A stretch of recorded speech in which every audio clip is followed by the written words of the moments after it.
bon après-midi à tous. C'est un réel plaisir d'être parmi vous. OK. À côté de William, il y a un autre phénomène, notre environnement. Les Japonais ont le manga. Au Cameroun, nous, on a Orion. Peut-être nous dira comment on appelle la version manga à la camerounaise. Mais c'est quelqu'un qui a expérimenté le crowdfunding et qui a mis sur pied un concept appelé Rimbuntu, qui permet de structurer et de lever des fonds et qui enseigne le vulgarisme auprès d'autres jeunes qui veulent suivre ses pas. C'est le directeur général de Kiro Games. J'ai nommé Olivier Madiba. Bon après-midi, Olivier.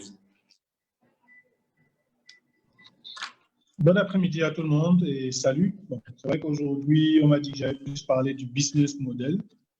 Donc, je n'ai pas trop sorti mes carnets de financement, mais bon, si on me lance une passe dessus, je vais quand même essayer de... OK. Donc, pour accompagner ces trois panélistes, côté Camtel, nous avons un expert en marketing qui nous accompagne aujourd'hui. Je tiens à préciser que Camtel a connu une réorganisation il y a quelques semaines suite à l'octroi des trois concessions de licences que nous avons obtenues en mars dernier par le gouvernement camerounais, notamment pour le mobile, pour le transport et pour le fixe. Partant de là, donc, la nouvelle réorganisation a vu l'entrée dans notre organigramme de 3 business units. Une business unit mobile, une business unit transport, une business unit fixe. L'un des maillons de ces business units sont des départements orientés marketing commercial et technique. Et pour la partie marketing et commercial, nous avons dans le chef de la business unit Partners qui est avec nous aujourd'hui, du nom de Stéphane Edimo. Bon après-midi, Stéphane. Bon après-midi tout le monde, bon après-midi Lionel, tous les panélistes et bien sûr également tous les participants. Je suis content d'être là. OK. Donc, comme à l'accoutumée, nos webinaires se passent en 2 temps. Le premier, c'est la partie échange des différents panélistes qui édifient par rapport à la thématique adoptée. Et la deuxième partie consiste à recevoir des questions de nos internautes sur Zoom et sur la page Facebook. Et c'est la partie questions-réponses où les panélistes ont l'occasion donc de répondre à tous les internautes et abonnés qui nous suivent. Donc, sans plus tarder, je vais ne pas être galant entre guillemets et laisser Jocelyne conclure plutôt le tour de table. Je commencerai par William Melon. William, de ton expérience, tu as été stagiaire à un moment à Camtel. Effectivement. Aujourd'hui, tu es un CEO reconnu, promoteur d'un incubateur qui s'appelle Villab. Effectivement.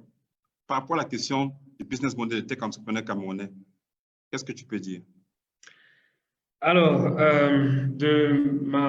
merci encore une fois de me passer la parole. De ma modeste expérience dans l'environnement tech au Cameroun, j'ai constaté qu'il y a plusieurs réalités à prendre en compte. Aujourd'hui, la première difficulté que les jeunes ont lorsqu'ils créent une solution ou un service, c'est d'abord la capacité à le monétiser. Parce qu'on a énormément de créateurs d'applications, énormément de talents au niveau du Cameroun, qui savent créer des applications aussi de la qualité de Facebook, Zoom, Instagram, etc. Que sais-je. On a par exemple le jeune Dicalo, l'application de messagerie. On a des applications de transfert d'argent. Donc, il y a énormément de capacités techniques au Cameroun. Mais ces entrepreneurs souffrent de la difficulté qu'il y a à monétiser ces données, à monétiser leurs solutions pour plusieurs raisons. La première, c'est la difficulté d'avoir accès à des solutions de paiement. Ça, c'est le premier point. La seconde, c'est aussi la capacité à créer même autour de leur service quelque chose de rentable. Parce qu'il faut faire la différence entre, c'est pour ça qu'on a cette jolie matrice qui s'appelle la matrice BCG, qui présente en gros d'un côté le produit étoile, la vache à lait, le dilemme et le poids mort. L'idée, c'est que le produit qui fait connaître votre tech entreprise, entre guillemets, ou votre application phare, n'est pas nécessairement celui qui va couvrir les charges au départ et amortir les coûts de l'entreprise dans sa phase de lancement. Typiquement, nous, on était en train de se lancer sur les drones. En même temps, ce qui faisait vivre l'entreprise à cette époque-là, c'était les services de création de sites web qui faisaient tourner la machine et qui permettaient d'avoir des rentrées d'argent simples et stables pendant qu'on travaillait tranquillement sur la partie drone et montage.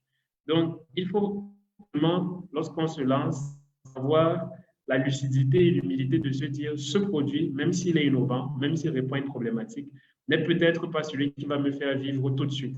Peut-être avoir la capacité à faire un plan à court, moyen, long terme et organiser les choses de manière pragmatique et réaliste. Du coup, aujourd'hui, Will & Brothers, au-delà des services de drone, ça nous a pris, je dirais, au moins 3 ans pour pouvoir asseoir une stabilité sur cette activité-là, commencer à avoir des clients dans l'agriculture, dans la sécurité et dans d'autres domaines. Mais ça a été un travail de longue haleine. Et si on avait attendu que de vivre de ça dès le départ, l'entreprise serait fermée à l'heure. Donc, il faut aussi, lorsque l'entech entrepreneur va sur une application mobile, il y a ce modèle de la publicité qui est souvent rêvé, parce que bon, j'entends souvent beaucoup de jeunes tech entrepreneurs dire je vais lancer mon application, il y aura 100 000 téléchargements, je vais vendre la pub. Et je pense que Olivier et d'autres qui ont déjà fait cette expérience sont peut-être même mieux placés que moi pour dire que ça ne marche pas. Aujourd'hui, c'est beaucoup plus complexe que ça. Et souvent, lorsque vous entrez dans la cuisine interne de l'entrepreneur ou du tech entrepreneur même, vous vous rendrez compte qu'il y a des modèles qui sont créés autour d'un service qui peut même être gratuit d'ailleurs. C'est-à-dire que moi, je vais vous dire, avec mon incubateur, par exemple, là, que j'ai cofondé avec Ariel Kitio, c'est le fruit d'une collaboration de 2 entreprises. Ça aussi, c'est un vrai atout dans votre business model. Savoir s'entourer des bons partenaires, savoir travailler en équipe et ne pas vouloir tout faire soi-même.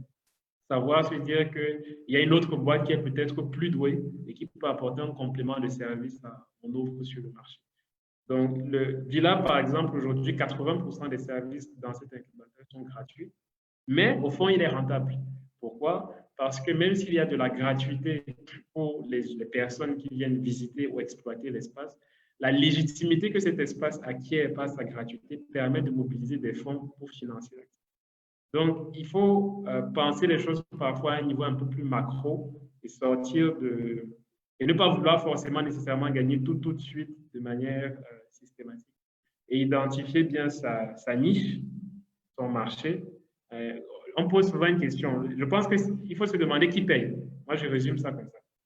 Lorsqu'on se lance, si on se pose vraiment la question qui paye pour le service ou le produit que je suis en train de vouloir marcher, c'est beaucoup plus clair. Par exemple, notre ami m'a dit, quand il a lancé son jeu vidéo, il a été tellement clair, il nous a dit, mon jeu vidéo, c'est d'abord pour le marché international et progressivement, le marché local s'est imprégné de la solution. Donc, parce qu'il savait que ceux qui payent les jeux vidéo aujourd'hui en grande quantité et qui ont les moyens de le faire sont beaucoup à l'étranger. Donc, je pense qu'il faut identifier sa cible, identifier sa niche, avoir un prix qui correspond à la réalité et faire une offre réaliste par rapport à ça.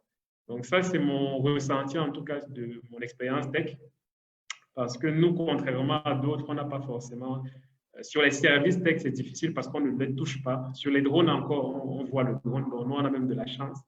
Mais d'autres sont sur des services totalement immatériels qu'il est encore plus difficile à vendre et à valoriser auprès des clients de la clientèle et du marché. Donc voilà, c'est ce que je pouvais dire à ce sujet. OK. Merci, William. Ce que moi, je vais retenir, c'est de s'appesantir ce qui paye. Ça permet, in fine, de pouvoir mieux orienter son modèle économique et de ne pas obligatoirement faire de limitation, la transposition de ce qui se fait ailleurs sur notre marché et notre environnement. C'est ça. Je m'en vais donc passer la parole, tu l'as si bien dit, Kiro Games. Olivier, ton point de vue sur le sujet. Bonsoir tout le monde, j'espère que tout le monde me suit bien déjà. Bon, alors, mon point de vue, j'avais un peu raison. C'est vrai que j'avais pris une approche très web, mais c'est assez universel du dilemme de rentabiliser la tech.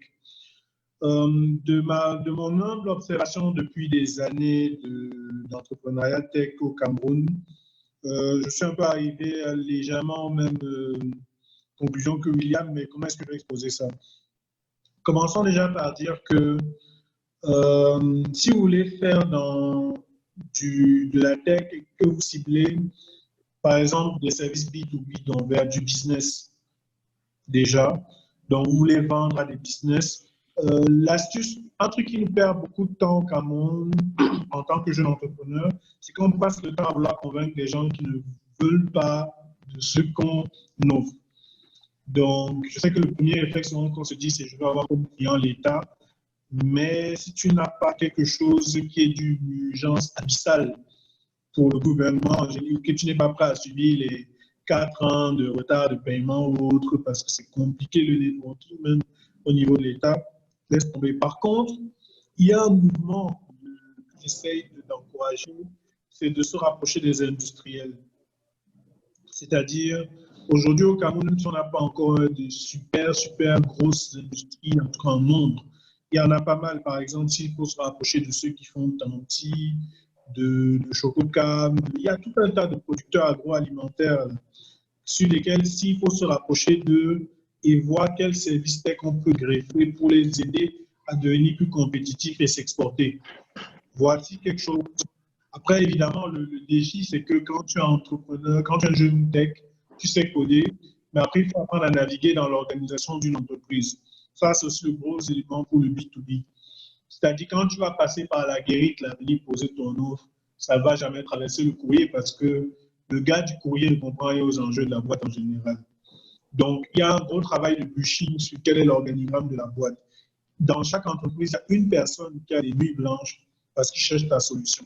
C'est souvent lui qu'il faut réussir à trouver. Maintenant, quand tu vas en B2C, donc genre tu fais ton appli, ton site web pour le grand public, ici tu as plusieurs challenges pour rentabiliser ton produit. Déjà, je vais partir sur le fait qu'il faut que tu intègres des paiements par mobile money, c'est-à-dire par USSD. Idéalement, la bonne nouvelle, c'est que cette année, la plupart des API phares ont subi un relifting qui font que c'est devenu beaucoup plus pratique pour les gens de payer et pour les développeurs d'intégrer le paiement le plus instantané possible. On attend évidemment les grandes cartels là-dessus. Je pense qu'en discussion, il y a beaucoup de choses qui sont en train d'être faites. Pour revenir sur quand tu fais ton appliqué, la grosse difficulté, c'est en fait coder l'application, faire du marketing sauvage, c'est 2/3 du problème. L'autre gros problème, c'est l'autre gros défi, le tiers, sur l'étude sociologique que tu vas littéralement devoir faire. J'aime bien donner l'exemple du e-commerce en Afrique. On a vu Jumia qui vient et qui déjà règle deux problèmes. C'est-à-dire déjà coder une plateforme de e-commerce, c'est une chose, mais après, il y a tout le Bataclan logistique de livraison qui vient derrière, que déjà il faut régler. Mais encore plus que ça, c'est-à-dire avant d'aller dire que tu refais Amazon, je le dis avec toute humilité, évidemment, ce n'est pas du tout un tir contre eux. Il y a cette étude sociale qui veut que quand tu observes par exemple le e-commerce occidental, c'est basé sur le fait que quelqu'un est chez lui, il est occupé par le travail tout le temps, donc quelque part, et puis les boutiques sont loin de la maison en fait, parce que les quartiers sont assez segmentés, donc quelque part la livraison a tout son sens. Ici, tu vas te rendre compte que socialement, la plupart des gens sont au chômage. Donc, quelque part, aller à la boutique, en fait, fait partie d'un moment où il peut discuter avec beaucoup de gens, etc. Donc, si tu bases ton e-commerce sur le principe d'être livré chez soi, tu peux faire quelque chose. Alors que socialement, quand tu regardes les Camerounais, par exemple, tu poses ton produit en ligne, tu te rends compte qu'ils ont tous une même question. Après, c'est quoi le prix? Ils te demandent on trouve ça où? Et si tu pousses encore, tu te rends compte qu'en fait, ils demandent on trouve ça où? Sa vraie question, c'est est-ce qu'on trouve ça à côté de chez moi?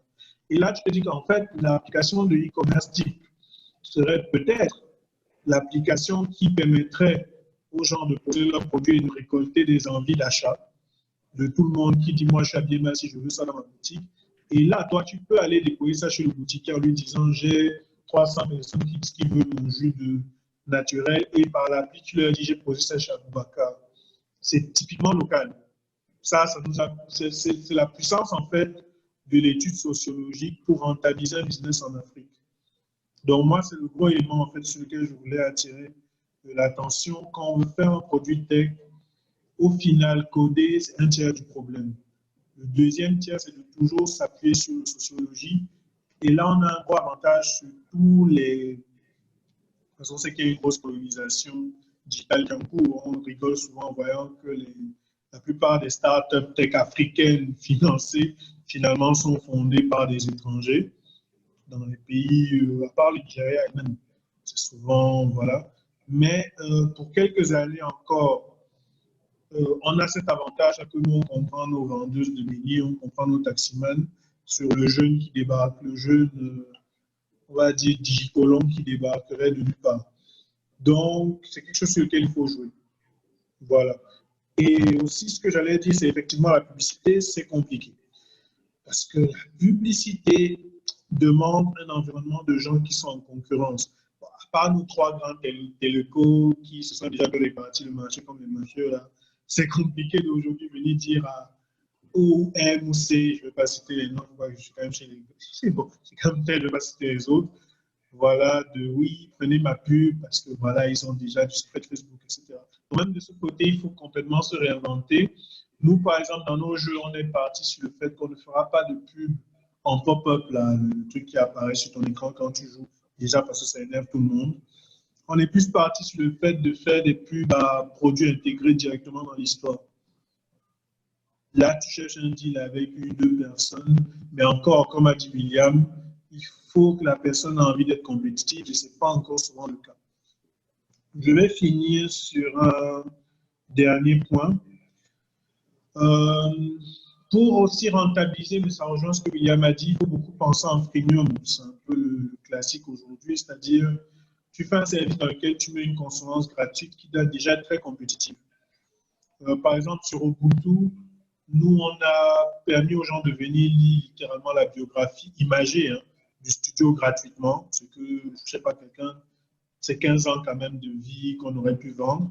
Mais on en a fait le produit d'appel qui fait que quelqu'un qui arrive sur le produit peut goûter à ça gratuitement. Et maintenant, après, s'il se dit, tiens, j'ai lu leur parcours, c'est authentique, je me rends compte qu'ils sont légitimes, je peux vouloir payer pour avoir maintenant le condensé en version guide illustré ou peut-être les documents de levée de fonds qu'ils ont.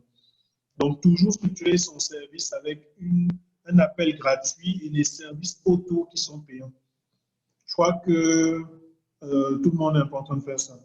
Et donc, en gros, moi, c'est un peu ce que j'avais à dire sur le web et le fait de rentabiliser aujourd'hui. Ah, je ne sais pas si on peut m'accorder 2 minutes pour un autre élément que je trouve assez intéressant. C'est ayez un business model flexible.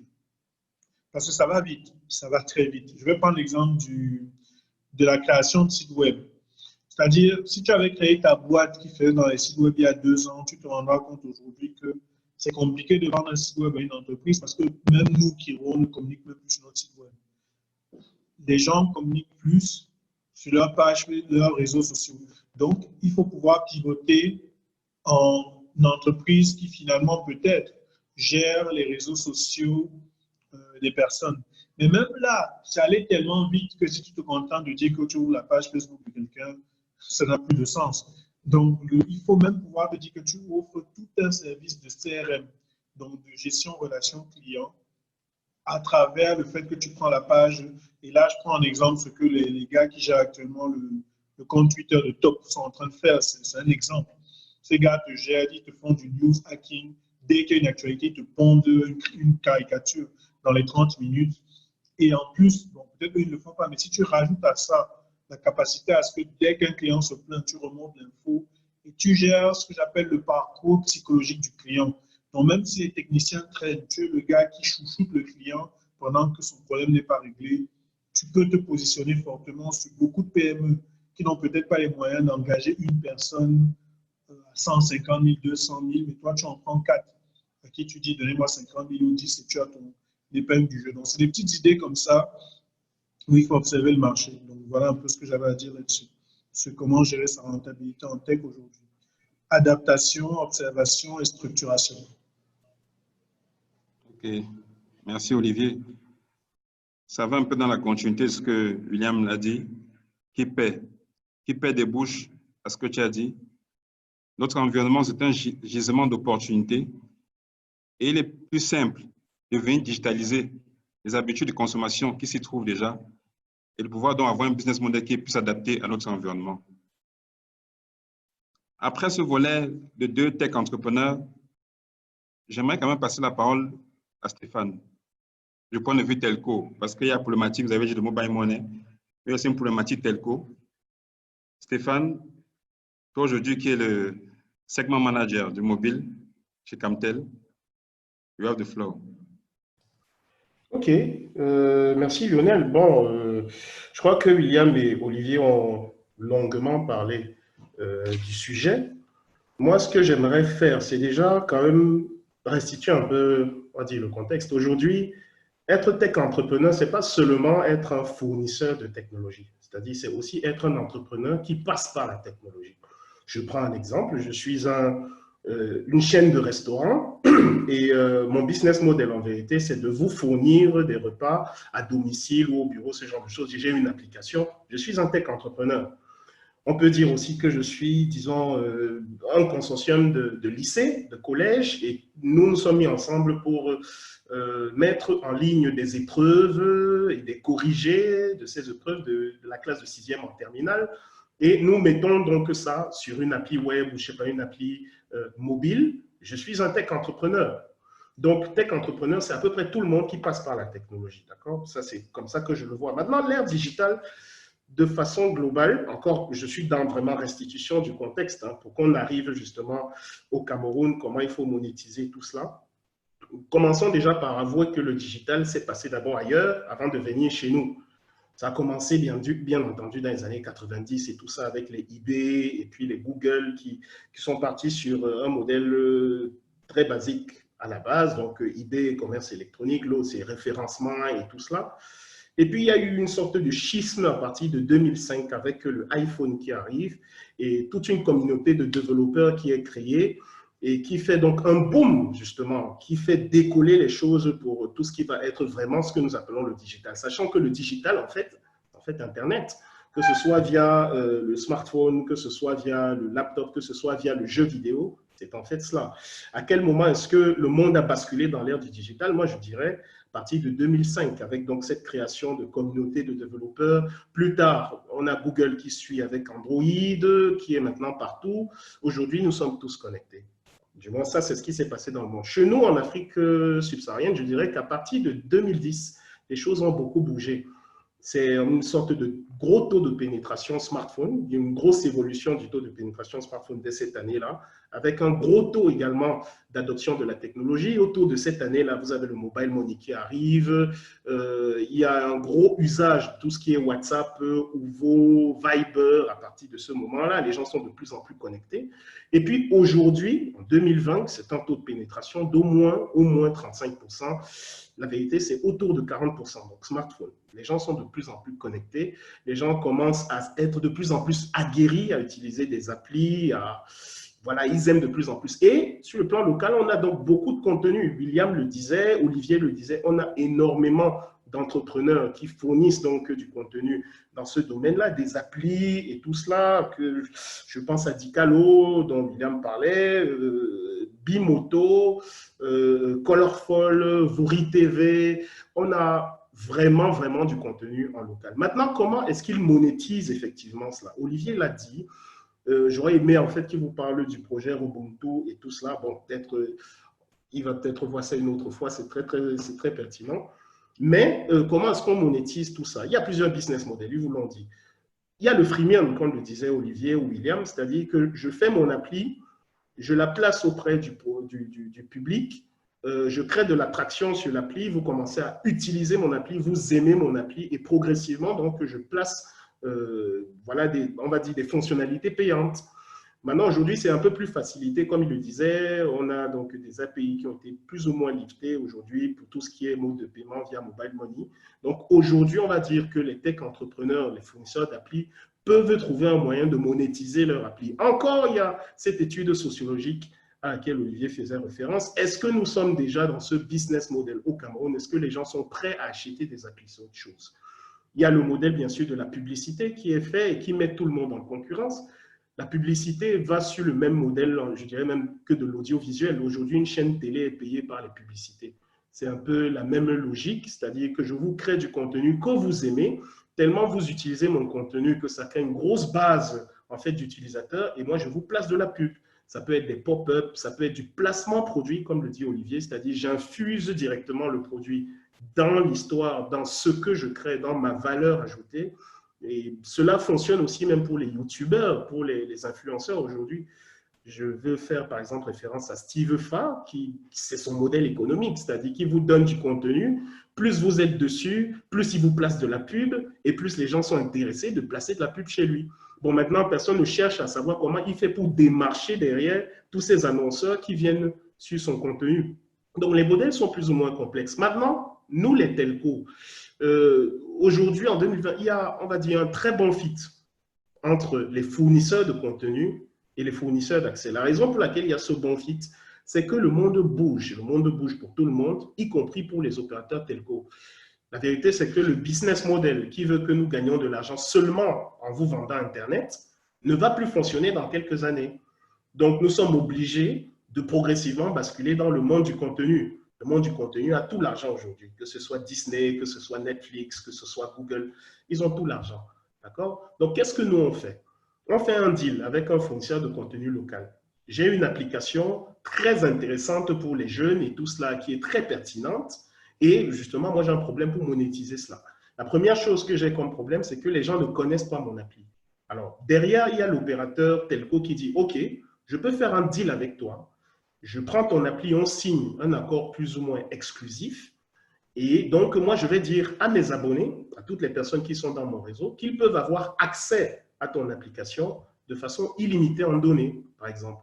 C'est-à-dire que moi, ça crée une valeur ajoutée dans ma proposition donc d'offre d'accès. Je mets en fait l'application derrière mon accès. Ça me fait grandir ma base de données parce que l'application est très bien. Et derrière, pour le titre qui a l'application, on fait un deal qui peut être du revenu share où je prends une partie, il prend une partie, ce genre de modèle-là. Donc ça, c'est ce qui devient de plus en plus courant dans le domaine des telcos. Donc la relation entre les fournisseurs de contenu et les opérateurs telco, qui sont des fournisseurs d'accès, qui veulent devenir en fait des fournisseurs de contenu. C'est ce qui se fait, pas seulement à Camtel, même chez d'autres sur le plan local. J'aimerais ici faire un clin d'œil, par exemple à Yabadoo. C'est des choses qui arrivent, c'est des deals qui se font avec des opérateurs, c'est comme ça que ça fonctionne. D'accord? Bon, maintenant, j'aimerais chuter, parce que ça, c'est le modèle économique pour ce qui peut être opérateur telco, comment on fonctionne éventuellement avec des fournisseurs de contenu, donc des tech entrepreneurs. Maintenant, j'aimerais dire qu'au début, je vous ai dit que tout le monde est tech entrepreneur. Donc, même Camtel est tech entrepreneur. Et donc, Camtel, en tant que tech entrepreneur, a des problèmes majeurs. Nous avons des licences qu'on vient de lancer. On a une licence mobile. Et il est question maintenant on va dire de rentabiliser la chose, donc d'être agressif sur ce marché-là. Sauf qu'on a un problème majeur que tout le monde connaît, c'est le problème d'expérience client. Nous n'avons pas de véritable expérience client. C'est notre vrai problème. Ce n'est pas vraiment le produit, c'est comment est-ce qu'on fournit le produit, dans quel délai et tout cela. Donc, comment est-ce que nous, on transforme ce business model? Stratégiquement, ce qu'on veut faire, c'est passer par la digitalisation, justement. Donc, on veut, aujourd'hui, pour vous fournir les services, vous allez en agence, d'accord? Demain, pour vous fournir les services, vous allez sur une appli qui est l'appli Camtel, par exemple. Donc, l'appli mobile et tout cela. On veut vous fournir les produits de cette façon-là. Ça inclut le mobile money, ça inclut justement la digitalisation.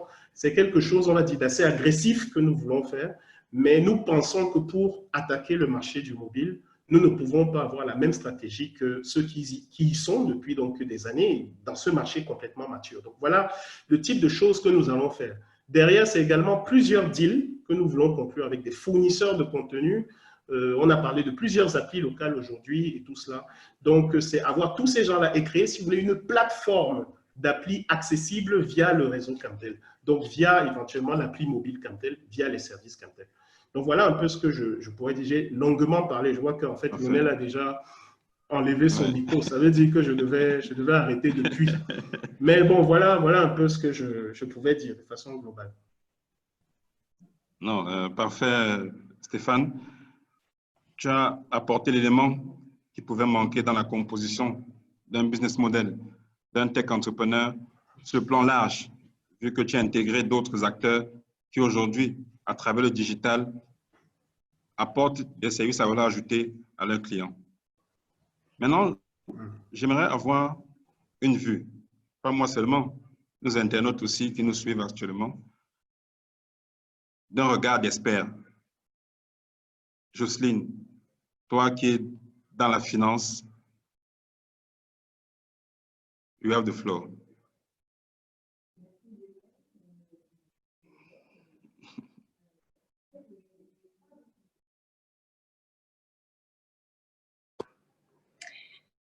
J'ai encore oublié d'ouvrir mon micro. Merci de me repasser la parole. Ce que je disais, c'est que les trois autres, ceux qui m'ont déjà dévancé, William, Olivier et Stéphane, ont déjà tout dit.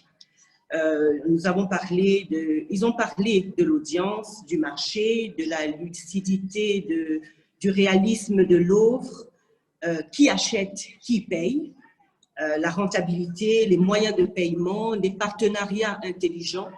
Et pendant que j'écoutais, même la définition du techpreneur, comme n'étant pas simplement le développeur d'appli, mais étant tout entrepreneur qui évolue sur des plateformes digitales, j'écoutais tout ça et je me posais la question, mais comment je finance tout ça?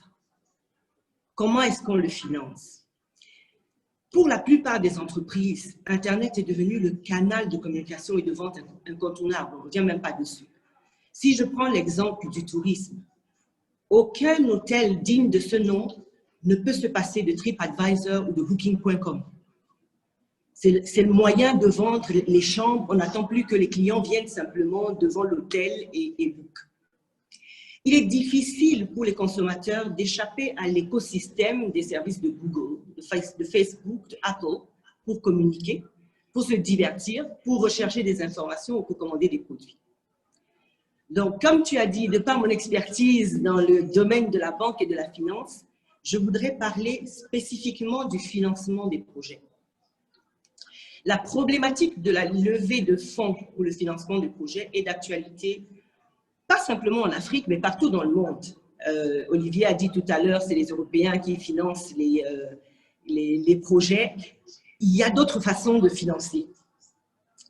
Comme on le sait, la croissance sur ces marchés européens est de plus en plus limitée. Donc, les investisseurs cherchent de nouveaux marchés. Ils veulent augmenter leur retour sur investissement. Et bien sûr, de ce point de vue-là, l'Afrique est très attrayante. Quelles sont les solutions disponibles pour les techpreneurs? Je voudrais parler essentiellement du crowdfunding.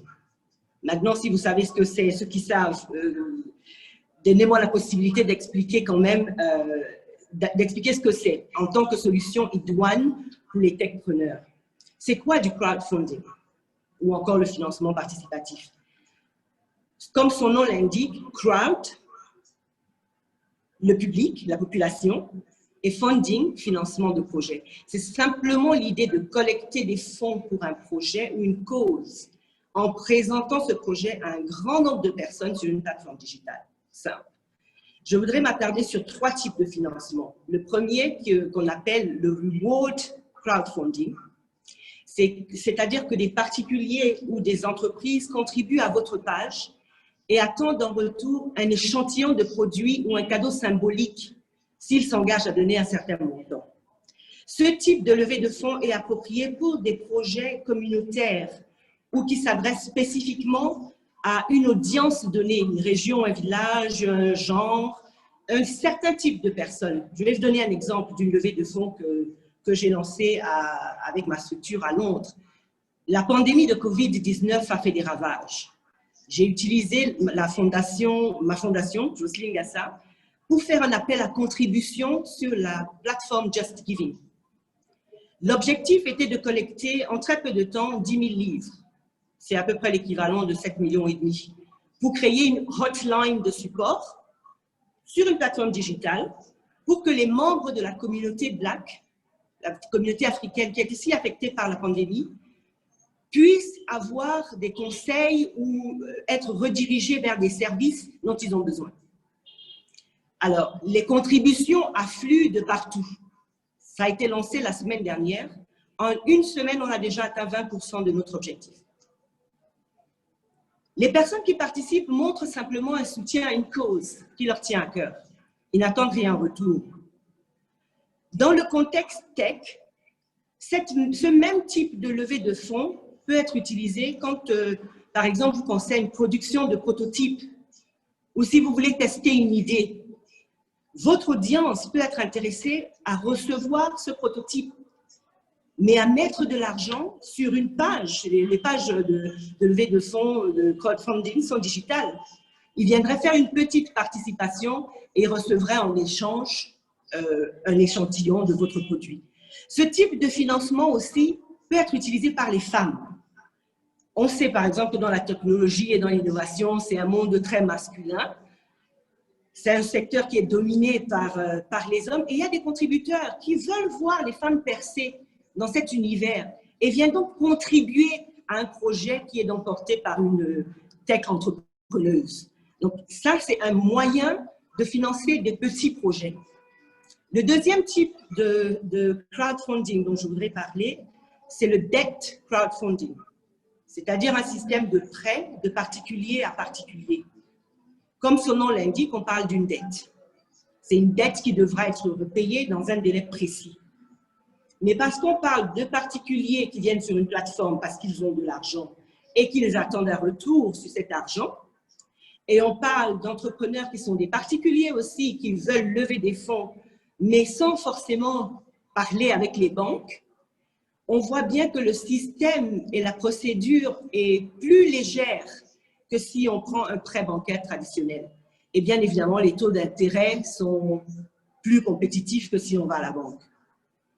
Et des plateformes, par exemple, qui font dans ce debt crowdfunding, je pense à des plateformes comme Lending Club aux États-Unis ou Funding Circle ou CrowdQ et Mchamp. Ce sont des plateformes qu'on peut utiliser pour prendre donc un prêt de particulier à particulier. C'est vrai qu'il faut des garanties, mais c'est quand même déjà un système beaucoup plus léger que si on allait à la banque. Et le troisième modèle dont je voudrais parler, c'est le equity crowdfunding. C'est celui que tout le monde, tous les projets en fait aiment aller vers ce type de financement. Simplement, vous recevez des fonds moyennant des parts dans votre entreprise à être créée ou entreprise déjà créée. La plateforme la plus flexible, celle que j'ai utilisée jusqu'à présent et que je trouve qu'elle marche bien, c'est Orbit. C'est une plateforme qui met en relation des investisseurs du monde entier avec des entreprises africaines. C'est ciblé, c'est juste des projets qui sont faits sur l'Afrique. Comment ça marche? Vous allez en ligne, vous configurez votre profil, vous créez un mandat d'investissement, on vous alloue un project manager qui travaille avec vous pour évaluer vos objectifs et la rentabilité du projet. Ensuite, la plateforme Orbit a un algorithme intelligent qui crée donc des profils associés en fonction de votre stratégie d'investissement. C'est-à-dire qu'ils vont créer une liste d'investisseurs potentiels par rapport au secteur d'activité et par rapport à la taille du projet. L'année dernière, par exemple, nous avons travaillé avec eux sur un projet d'agropole dans un pays d'Afrique de l'Ouest pour un investissement de 5 millions de livres, ça fait à peu près l'équivalent de 4 milliards de francs CFA. Une fois que la liste des investisseurs potentiels est dressée, le système automatiquement crée un teaser, une petite pub de votre projet. Et ils envoient ce teaser à tous les potentiels investisseurs qu'ils ont déjà ciblés. Donc, ceux-ci peuvent exprimer leur intérêt pour votre opportunité. Donc, vous signez en ligne les accords de de confidentialité.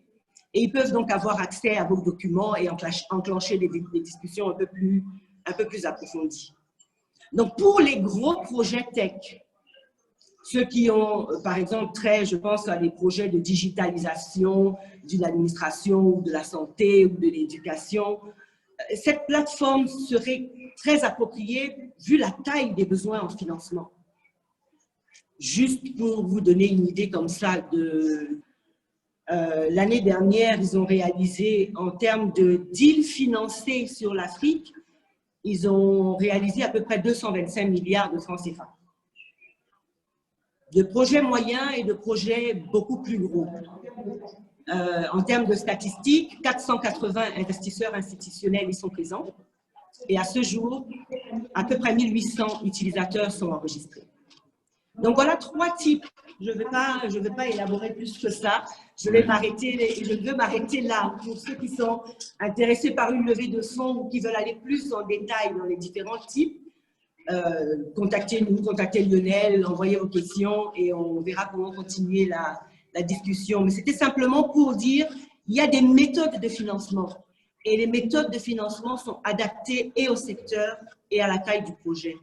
Et nous sommes là pour aider, pour accompagner les tech entrepreneurs dans cette décision-là. Voilà ce que je peux dire. Merci infiniment Jocelyne. Je pense que le but d'avoir un business model viable, c'est d'obtenir les financements. Aujourd'hui, avec un business model orienté tech entrepreneur, orienté client, orienté environnement, il se trouve qu'il y a des possibilités de faire du crowdfunding, de faire des levées de fonds. Je pense que Olivier et William sont coutumiers du fait parce qu'ils ont testé ces modèles-là. Les questions crépitent. Donc, nous allons passer rapidement à la phase questions-réponses pour recueillir les avis de nos internautes. Yvan? Oui, Lionel. Bonjour à tous. Alors, la première vague de questions pour nos panélistes. Pour Olivier, quel conseil pour les jeunes qui veulent se lancer dans le digital? Pour William, votre jeunesse n'a-t-elle pas été un handicap? Pour Stéphane, pourquoi Camtel ne soutient pas assez les startups? Et pour Madame Gassa, pourquoi les banques camerounaises sont si réticentes à soutenir les tech entrepreneurs? D'accord.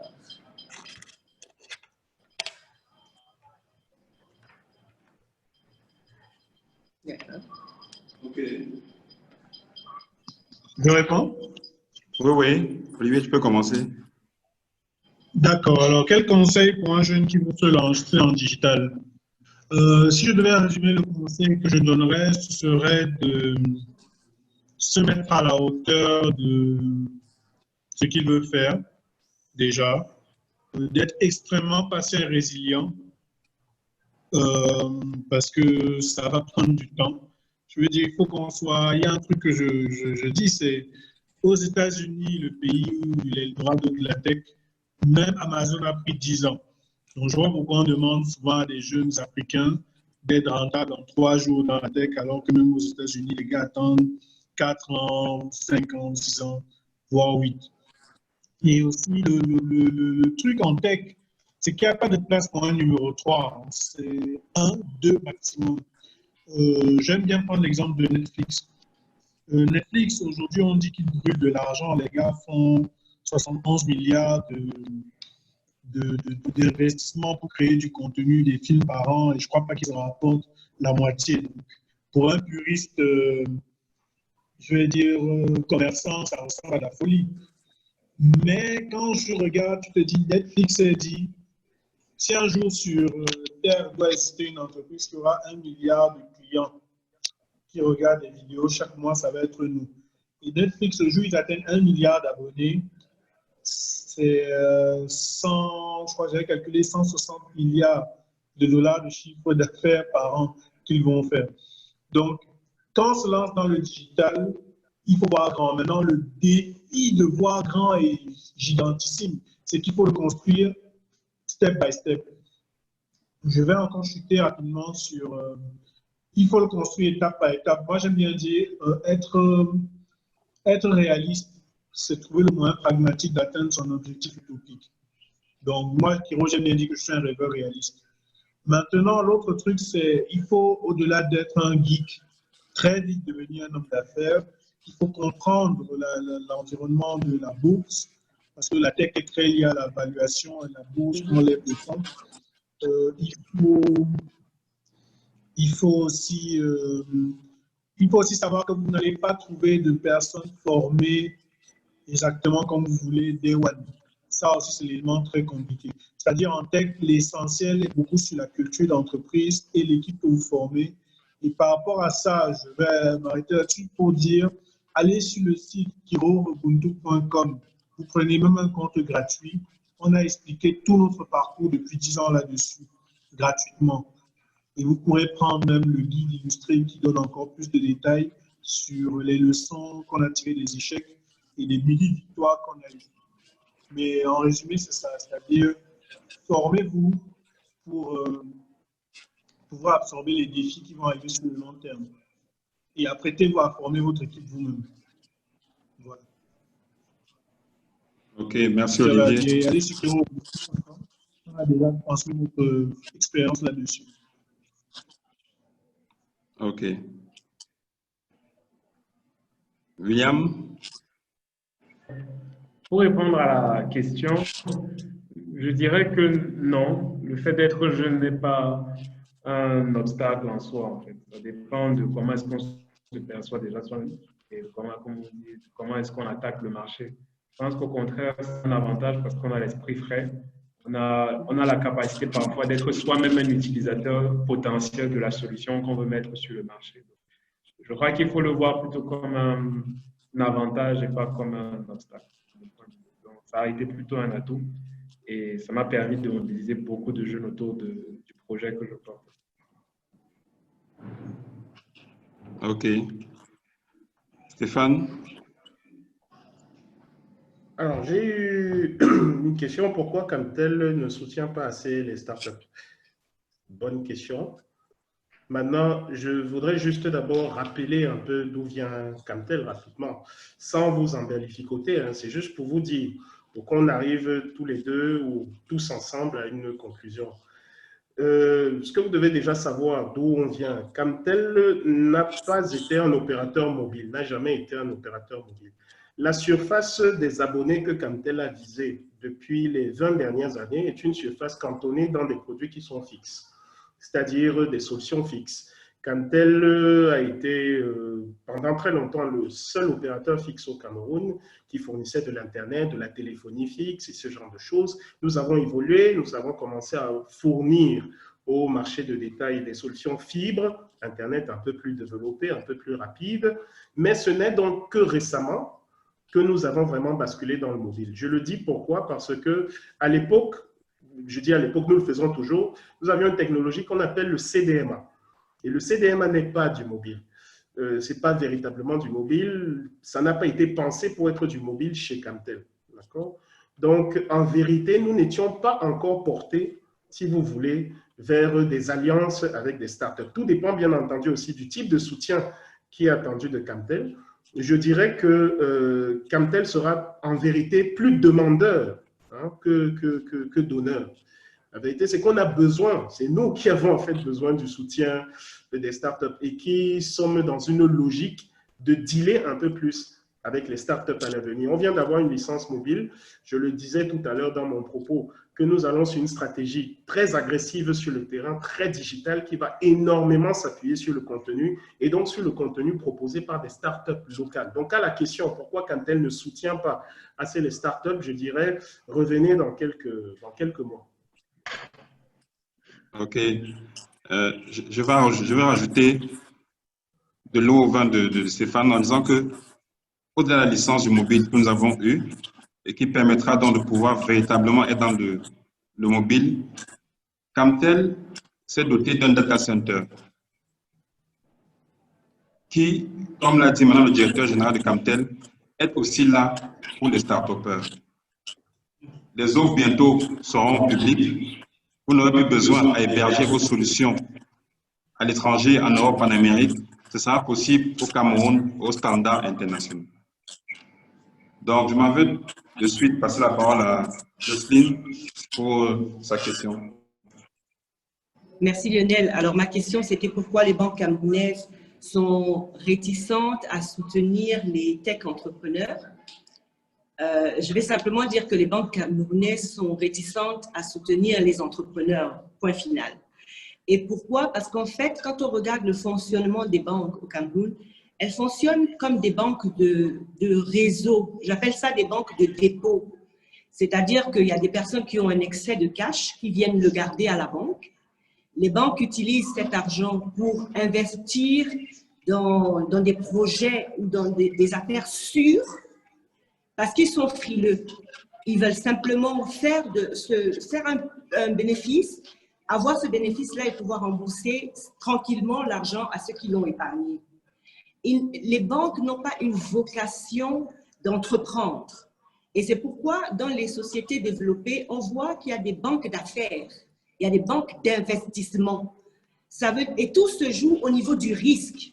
C'est-à-dire que sur le marché camerounais, les banques sont frileuses, elles sont risque zéro, ou plutôt risque très minimal. Alors qu'une banque d'investissement sait qu'elle peut prendre des risques.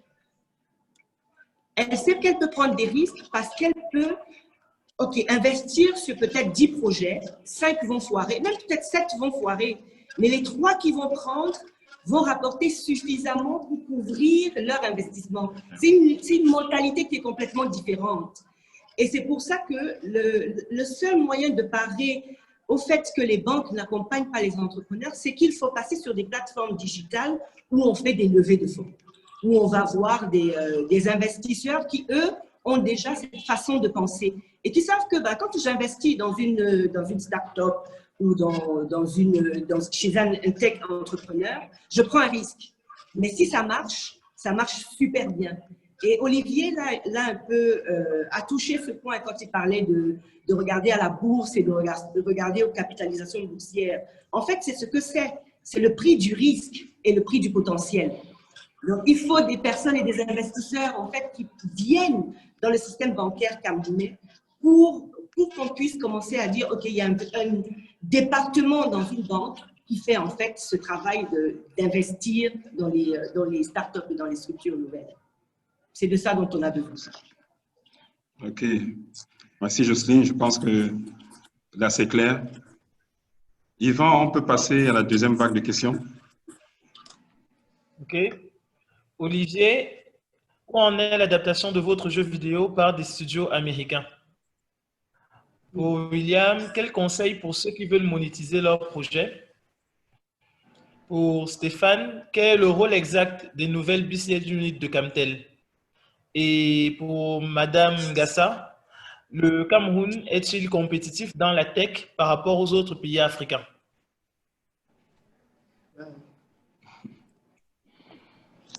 Ok, Olivier. Oui. Alors, concernant Orion en film, très bonne question. Orion est dans ce qu'on appelle une étape de très pré-production avec avec Big Fair Film. Alors, Big Fair Film, pour information, c'est eux qui ont fait le film de Mulan, celui qui est en train de passer sur Disney+ actuellement. Voilà. Maintenant, pré-production, ça veut dire quoi? Ça veut dire qu'en fait, il a le mandat pour essayer de mettre sur pied, on va dire, le projet réel de film. Et ça peut prendre une semaine, comme ça peut prendre 10 ans. Deadpool que vous avez vu là, ça a pris 10 ans pour que ça sorte de cette phase-là. Spider-Man, avant qu'on voit les films, avait pris, je crois, dans les 8 ans aussi. Donc ça dépend. Ce que nous, on a retenu, en fait, c'est que l'histoire, comme il a dit, l'histoire, l'univers qu'on a créé a ce potentiel d'être un très bon film, mais il faut que la marque fasse ses preuves et se construise au fur et à mesure. C'est l'une des raisons pour lesquelles on a sorti la bande dessinée, parce qu'il nous avait fait comprendre que, voilà, vu qu'on n'avait pas en plus le temps à l'époque de rédiger tout le script du jeu sous la forme cinéma, parce que c'est 15 heures de jeu, voyons quand même, on est en train de courir sur 10 000 autres problèmes. Il est très intéressant à ce que la BD actuelle, chaque fois qu'on sort une partie, on la lui envoie en fait, et lui, il la montre de plus en plus à ses partenaires.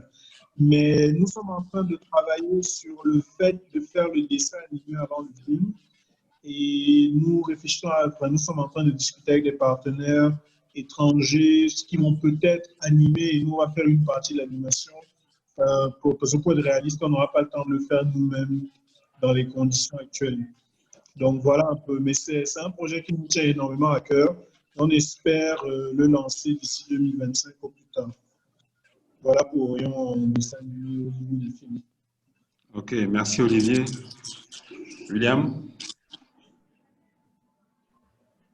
Allô? Ma question, est-ce que c'est possible de la répéter, s'il vous plaît? Oui, William, bien sûr. Quel conseil pour ceux qui veulent monétiser leur projet? Alors, le conseil pour ceux qui veulent monétiser leur projet, c'est, j'ai envie de dire, ça dépend du type de projet, est-ce qu'il s'agit d'un produit ou d'un service, mais ce serait déjà d'identifier dans leur écosystème, s'il s'agit d'un développeur d'applications, les solutions de paiement disponibles sur le marché. Alors, il faut déjà savoir comment est-ce qu'on fait pour que l'argent quitte des poches des clients au nôtre, à celle de notre entreprise. Je pense que ça, c'est un point.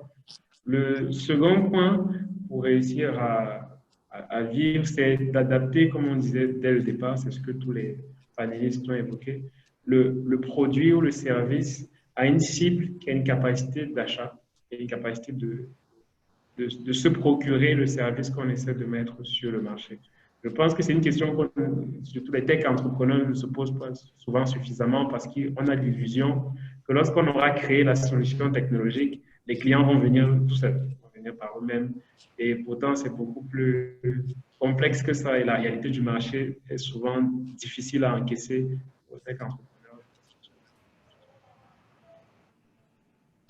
OK. Stéphane? Oui, Stéphane. Donc, alors, quel est le rôle des nouvelles business units de Camtel? C'est une excellente question pour plusieurs raisons. Parce qu'il y a eu énormément de polémiques sur justement ces business units qui ont été créés par Camtel, où en vérité le grand public a eu du mal à comprendre de quoi est-ce qu'il est effectivement question. Alors, pour commencer, comme vous le savez, Camtel est un mastodonte. Camtel est un mastodonte pour une raison bien précise. Camtel était d'abord, au début, lorsqu'il a été créé, celui qui a le monopole pour tout ce qui est donc fibre, pour commencer. Donc, ça veut dire qu'au Cameroun, quand un opérateur a besoin de partir d'un point A vers un point B, il doit passer par la fibre de Camtel et payer, si vous voulez, une sorte de droit de douane ou payer, si vous voulez, une sorte de péage, comme quand vous partez de Douala pour Yaoundé. D'accord? Ça, c'est le premier aspect. Deuxième aspect, Camtel avait le monopole sur tout ce qui est fixe au Cameroun, donc toutes les solutions fixes possibles. Je veux penser aujourd'hui à plusieurs ISP qui existent, Créolink, Swecom et tous ces gens. En vérité, à la base, c'était Camtel tout seul qui était supposé faire tout cela. Et maintenant, Camtel vient d'obtenir une licence mobile. Alors, il y a d'abord un problème global. Nous sommes dans ce qu'on appelle le marché de gros, c'est-à-dire que nous vendons, donc, si vous voulez, l'accès à notre fibre aux opérateurs. Mais en même temps, nous combattons les opérateurs sur le marché de détail, qui est, on va dire, une posture un peu difficile. Et nous avons eu plusieurs récriminations venant notamment de ces opérateurs, arguant que nous abusons d'une position dominante. Alors aujourd'hui, pour faire mouvoir un mastodonte comme Camtel, c'est-à-dire une grosse machine comme Camtel, en vérité, il faut fractionner le disque dur. Pour ceux qui savent de quoi je parle, souvent, on passe par la fraction du disque dur pour plus ou moins accélérer les choses et, on va dire, décrisper un peu l'ordinateur, d'accord? Donc, en divisant Camtel en 3, c'est isoler, on va dire, des points bien précis. On isole le transport qui va se considérer, si vous voulez, comme une sorte de vendeur dans le marché de gros, qui vend aussi bien à la business unit de Camtel, c'est-à-dire business unit mobile ou business unit fixe, aussi bien donc aux autres opérateurs. Première chose, donc on isole le transport. Maintenant, on isole le mobile pour le rendre très agressif sur le marché du mobile. Comme je vous le disais, Camtel n'a jamais été sur le marché du mobile. Ce que nous faisions jusqu'ici, j'aimerais mettre ça sur le compte du test. C'était du test. Nous n'étions pas vraiment des concurrents en bonne et due forme des autres opérateurs. Donc, en créant une business mobile, c'est en précisant les choses, c'est-à-dire stratégiquement, en essayant d'accélérer en fait la stratégie sur ce pan-là. Même chose donc pour le fixe, où aujourd'hui il y a de la concurrence, comme vous le savez. Je parlais notamment de plusieurs ISP, ainsi de suite. Donc, cette division de Camtel en business unit, c'est prenez-le comme une fragmentation du disque dur pour accélérer les choses sur des pans bien précis. Mobile, transport et fixe. Voilà. Et voilà qui est clair. Nous allons continuer toujours à marteler et à expliquer cette nouvelle réorganisation qui permettra à Camtel d'être plus compétitif et pouvoir être l'opérateur préféré des Camerounais. Jocelyne? Alors, la question qu'on m'a posée, c'était est-ce que le Cameroun est compétitif par rapport aux autres pays africains? Les tech entrepreneurs. Pardon? Les tech entrepreneurs. Et les tech entrepreneurs. C'est un peu difficile à dire. J'ai envie de dire oui, mais bon, on n'est pas simplement chauvin. Il faut se baser sur les faits. Quand on pense aux tech entrepreneurs en Afrique, on pense à l'Afrique du Sud, on pense au Kenya, on pense au Ghana, on pense au Nigeria, et en termes de création et en termes de financement. Maintenant, là où le Cameroun peut se situer et là où le Cameroun a beaucoup de potentiel, parce qu'il ne faut pas qu'on ignore quand même qu'en termes de créativité, on a un potentiel de créativité inimaginable au Cameroun. On a du potentiel par rapport à la langue. Le fait qu'on puisse parler les deux langues, ou du moins lire et pouvoir naviguer des sites américains ou des sites de ces pays anglo-saxons que j'ai cités pour comprendre les façons de fonctionner et peut-être adapter nos méthodes de travail. Là où je vois le Cameroun augmenter sa compétitivité, c'est dans la zone francophone. C'est-à-dire que la compétition est entre la Côte d'Ivoire, le Cameroun et le Sénégal. Mais le Cameroun a besoin d'être plus structuré pour pouvoir prendre cette place de leader quand on parle de l'Afrique francophone. Mais je pense qu'au niveau de l'Afrique en général, je ne mettrai pas, je me trompe peut-être, hein, mais je ne mettrai pas le Cameroun comme un des pays les plus compétitifs. OK. Nous avons encore du chemin, mais je pense qu'on a le potentiel. OK, Yvan, une troisième vague. Oui, on a une troisième vague de questions, mais qui sont véritablement tournées vers tout ce qui concerne le crowdfunding, donc avec l'avis de chacun.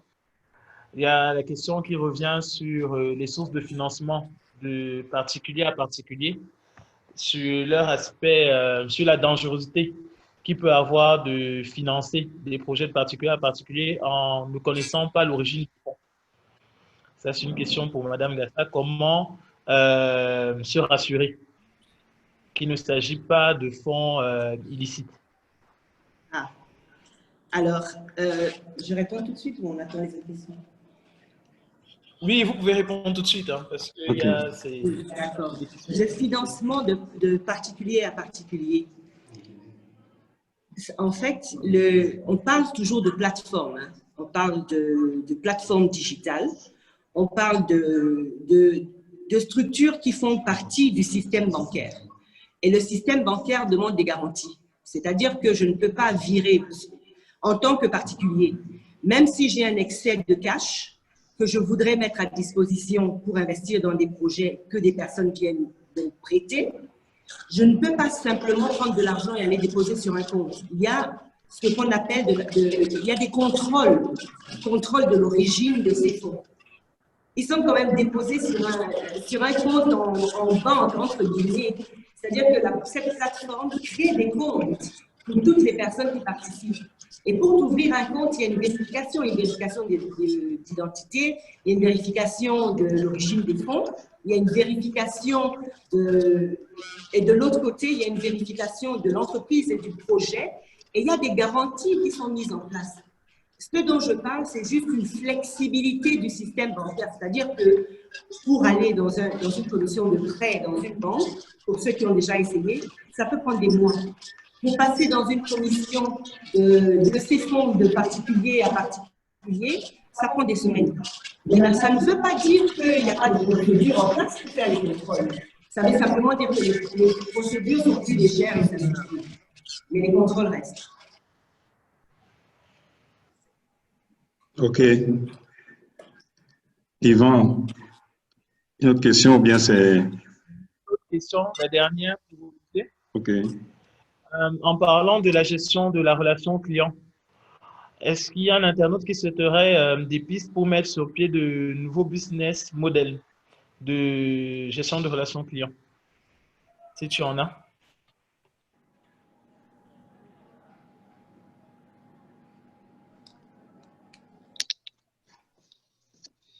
Alors, sur la gestion client, alors, si tu permets, avec votre permission, j'aimerais quand même apporter un petit mot sur la précédente question et vite aller sur l'autre, évidemment.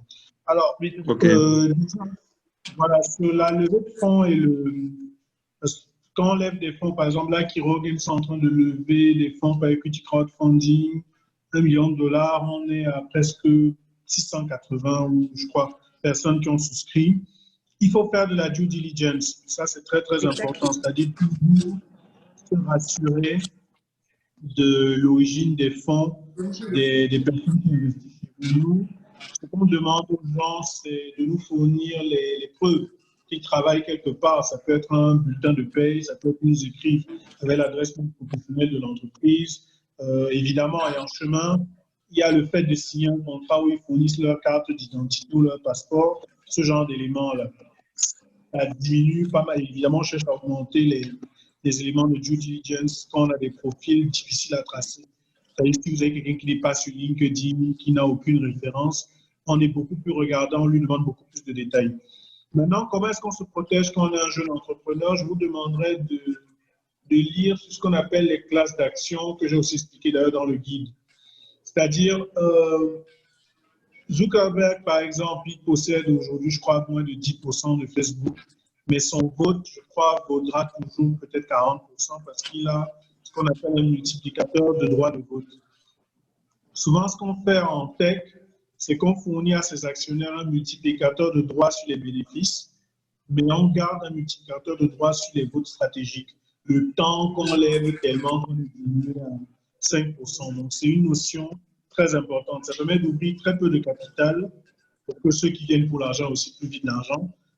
Et vous gardez le contrôle de votre vision, évidemment, le plus longtemps possible. Évidemment, plus vous levez, plus vous perdez, mais voilà. Maintenant, je pars sur la question qu'on m'a posée, c'est-à-dire la gestion CRM. Alors, le CRM, le Cameroun, c'est l'Eldorado. Honnêtement, c'est la pêche à la dynamite. C'est le vouri à l'époque des Portugais qui passaient, qui voyaient les crevettes désagrégées. Je m'explique. On est dans un pays où les gens gèrent tellement mal les clients qu'il ne faut même pas, je veux dire, même en étant moyen, les gens sont heureux. Donc, si aujourd'hui tu dis, OK, je débarque dans une entreprise comme Camtel, d'ailleurs, qui le dit qu'ils ont un problème de gestion client, et que tu dis, OK, Camtel, moi je viens, je vous dis, je vais gérer tous vos clients dans la région de peut-être Zombiémassi, etc.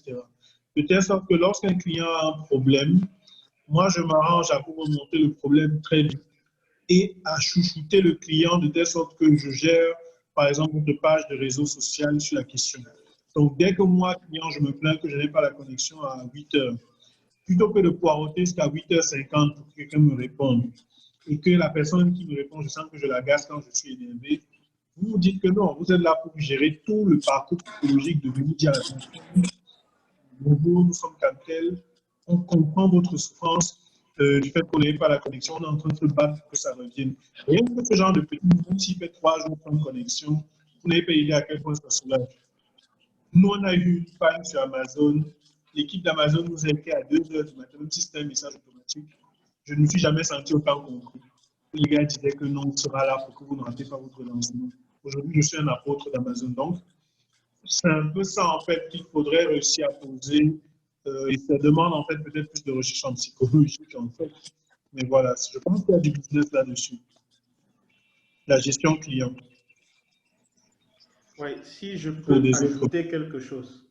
Je peux ajouter sur ce que Olivier vient de dire. Effectivement, c'est un très, très, très gros business. Très gros business. Si vous inversez, si vous voulez, le top 100 des entreprises au Cameroun, les entreprises les plus, enfin, qui ne sont pas les plus aimées, hein, d'accord, sont celles qui ont le plus mauvais parcours client, aussi les gestions donc clients et tout cela, d'accord. Je vous expliquais que Camtel, avec beaucoup d'humilité, sait très bien quel est son problème. Effectivement, nous savons que c'est ça notre problème. Nous sommes très conscients de tout cela. Et ne pensez pas que nous dormons en fait sur nos 2 oreilles quand ça retombe sur nos têtes. C'est vraiment très important que vous le sachiez. Maintenant, vous avez des solutions. Vous avez des solutions pour nous aider à digitaliser tout le process, à répondre plus efficacement end-to-end aux demandes de nos clients et tout cela, vous avez ce que j'appelle des credentials, c'est-à-dire que vous avez déjà prouvé votre solution quelque part. Je vous en prie, venez nous voir, que nous en parlions, parce que si vous voulez que nous avancions avec vous, si vous voulez un meilleur Cantel, ça passe bien entendu par ça. Et c'est pour ça que je vous expliquais dans mon propos que nous sommes demandeurs, c'est-à-dire que ce n'est pas les startups qui nous demandent, c'est nous qui sommes demandeurs. Nous allons être très agressifs sur le marché et nous ne pouvons pas être agressifs si nous ne résolvons pas ce problème donc, de relation client. Donc, pour parler au monsieur qui a posé la question, il y a un très gros business derrière la relation client au Cameroun, comme le disait Olivier. OK.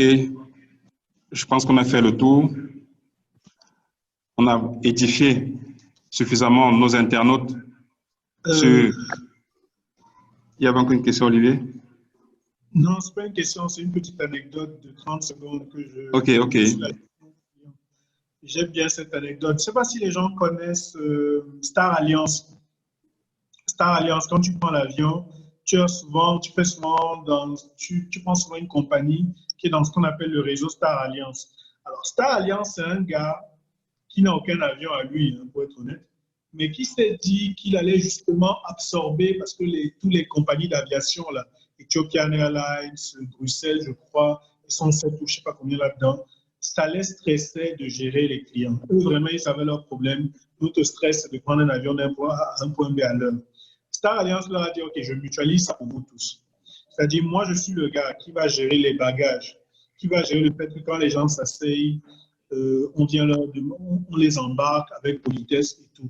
Je suis le gars qui fait que si quelqu'un rate son vol à cause d'une intempérie ou ce que vous voulez, moi, j'absorbe le fait qu'il va dormir à l'hôtel et je le replace dans un autre avion de votre réseau. Donc, réussir à se positionner dans le CRM comme le Star Alliance des PME, qui fait que vraiment les gars se concentrent sur leurs problèmes industriels. Toi, tu gères toute l'humanité qui est derrière. C'est quelque chose d'assez porteur. Parce que moi, je n'ai pas le temps de faire ça. Donc, je lâche l'idée là s'il y en a un autre. Je n'ai pas le temps. Je ne peux pas tout faire. Mais c'est très pour moi, je suis demandeur d'ailleurs. OK, voilà une idée de projet avec un business model tout défini, prêt à être consommé. Donc, à nos internautes, nos abonnés, prenez note. Et aujourd'hui, Jocelyne, un internaute demande de redonner les sites de crowdfunding que tu citais tout à l'heure. Alors, les sites que j'ai cités tout à l'heure, j'ai parlé de Just Giving pour les tout petits projets. J'ai parlé de Debt Crowdfunding en parlant de Lending Club, Funding Circle, Mchang, CrowdQ, et j'ai parlé de Orbit. Orbit qui est vraiment recentré sur l'Afrique. Orbit centré sur l'Afrique, en effet. Donc, nous sommes arrivés au terme de notre 5e édition de nos webinaires. Merci à ceux qui nous ont suivis. Je ne pourrais conclure sans donner la parole, afin d'aller un tour de table, à ceux qui ont accepté d'être nos panélistes, nos éclaireurs cet après-midi. Je commencerai à l'inverse du tour de table du début, en donnant la parole à Jocelyne pour ton mot de fin. Merci Lionel et merci à tous les internautes qui nous ont écoutés et à toutes les questions qui sont venues, qui continuent d'arriver. On va essayer d'y répondre. Je voudrais simplement dire que c'est un beau voyage de partir d'une idée, de faire un prototype, de créer et enfin de lever des fonds pour faire un projet qui est viable. Donc, c'est vrai que les banques sont frileuses, on a parlé, il n'y a pas beaucoup d'accompagnement en local et au Cameroun, et je suppose que c'est la même problématique dans toute l'Afrique francophone. Mais je dirais aux entrepreneurs de ne pas perdre espoir et de regarder autour qui peut les accompagner, comment on peut écrire un business model. On a écouté ce que Olivier, William et Stéphane ont dit.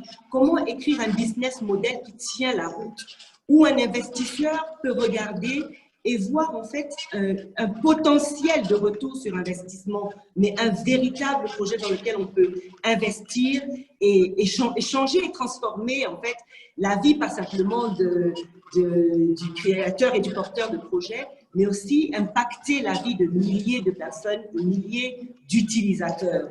Donc vraiment, il ne faut pas baisser les bras. Il y a des plateformes digitales qui sont là, ciblant l'Afrique, parce que les investisseurs recherchent un bon retour sur investissement qu'on a effectivement en Afrique. Donc, voilà, je voulais vous laisser avec un mot d'espoir en disant « c'est possible ». Il suffit simplement de bien ficeler son projet.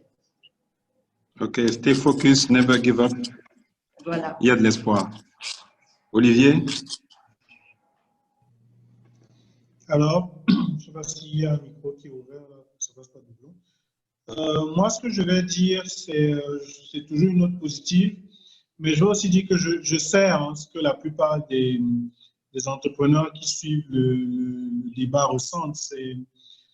Pour beaucoup d'entre nous, c'est vrai qu'il y a ce qui est vendu en public, c'est oui, réalisez vos rêves. Et pour beaucoup d'entre nous, c'était juste de la survie au départ. C'est que, gars, tu sais que quand tu sortiras de la fac, il y a pas un boulot qui t'attend quelque part. Donc, de toute façon, voilà, il faut que tu te lances. Et je sais aussi qu'on a ce challenge on a un peu tout contre nous. Et comment expliquer ça? L'Afrique, en fait, c'est magnifique parce que on a la population la plus jeune du monde, qui a le plus envie de travailler au monde. Il faut voir à quel point on est prêt à mourir pour aller trouver du travail. On a le plus de travail à faire au monde, mais c'est magnifique à quel point tout ce qui nous manque, c'est du papier pour avoir le droit de le faire. Parce que quand si un extraterrestre nous regarde de loin, c'est purement un problème d'impression. Comprenons-nous. Bon, je taquine un peu les banquiers parce qu'on sait que c'est plus compliqué que ça. Mais ce que je veux dire, c'est qu'on n'a pas le choix en fait. Parce que nous avons tous sur ce continent, 40% des gars de ce continent ont moins de 14 ans. Donc, si on ne réussit pas à créer 10 millions de PME, je crois, sur les 20 prochaines années, pour que les 40% de gars là, trouvent tous du travail, les gars, on va se macheter sur ce continent. Donc, derrière ce que les gens voient, oui, la hype, le CEO, moi je rigole parce que nous, on considère qu'on pour la survie d'un continent. On n'est pas là pour les likes, on n'est pas là pour trucs, on n'est pas les plus conscients d'entre nous. On est là parce que sinon on ne pourra pas vivre chez nous. En fait.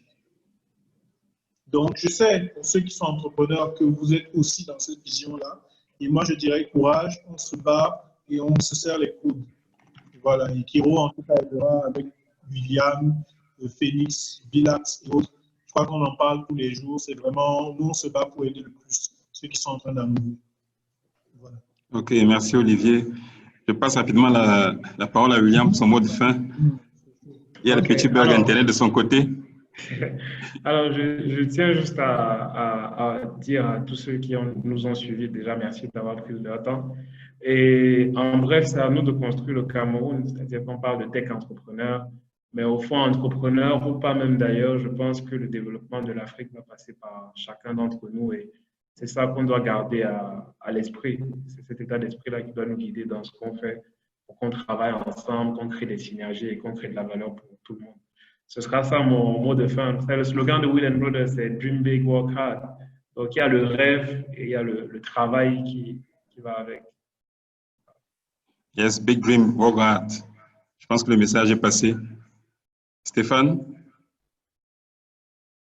Ok, donc moi, tout le monde a déjà dit l'essentiel, donc je vais déjà remercier tout le monde aussi d'avoir participé à ce webinaire qui finalement a été très, très, très intéressant. Et comme eux, j'aimerais finir sur une touche plus ou moins positive. C'est vrai que Olivier nous a un peu fait peur avec la sinistrose. Donc, si on ne crée pas les PME là, c'est la guerre. Donc, mais il faut quand même dire qu'on a le plus fort taux d'adoption de la technologie au monde à l'heure actuelle. Il ne faut jamais oublier que la première solution de monnaie électronique est partie de l'Afrique subsaharienne. C'est-à-dire que question innovation, sincèrement, nous sommes très, très loin. Je pense également que l'avenir économique des pays comme les nôtres, comme le Cameroun, est purement sur le numérique, est purement là-dedans. C'est-à-dire que je ne pense pas que nous allons développer ce pays par un autre canal que celui-là. Donc, c'est, je dirais, une note positive. Je pense qu'à un moment, les banques vont être forcées de nous entendre, d'abord forcées d'entendre les tech entrepreneurs qui sont là dehors, mais aussi forcées d'entendre les gros tech entrepreneurs comme les Camtel et tout cela. Donc, je crois très sincèrement que aujourd'hui, c'est peut-être pas tout rose, mais il y a quand même de l'espoir. Il y a quand même de l'espoir. Donc, on va continuer à produire, on va continuer à inspirer. Et comme je le disais en coulisses à Olivier, on va continuer à se battre dans la matrice, parce que nous sommes dans la matrice. Okay. Exactement. On va tout faire pour être les néos et être ceux qui vont sauver la matrice. Je pense, pour conclure, que cet écosystème, c'est une mission qui nous incombe. Et c'est ensemble que nous allons réussir. Il fallait qu'on se structure, qu'on s'organise, que les gros tech entrepreneurs, comme nous, les telco, Camtel et autres, que vous, les acteurs du digital, que les acteurs de la finance, qu'on se mette ensemble véritablement et qu'on fasse du Cameroun un véritable hub de la transformation numérique en Afrique. Je sais que c'est possible. Bonne soirée à tous. Merci. Bonne soirée à tous. Bonne soirée. Bye. Bye bye. Goodbye.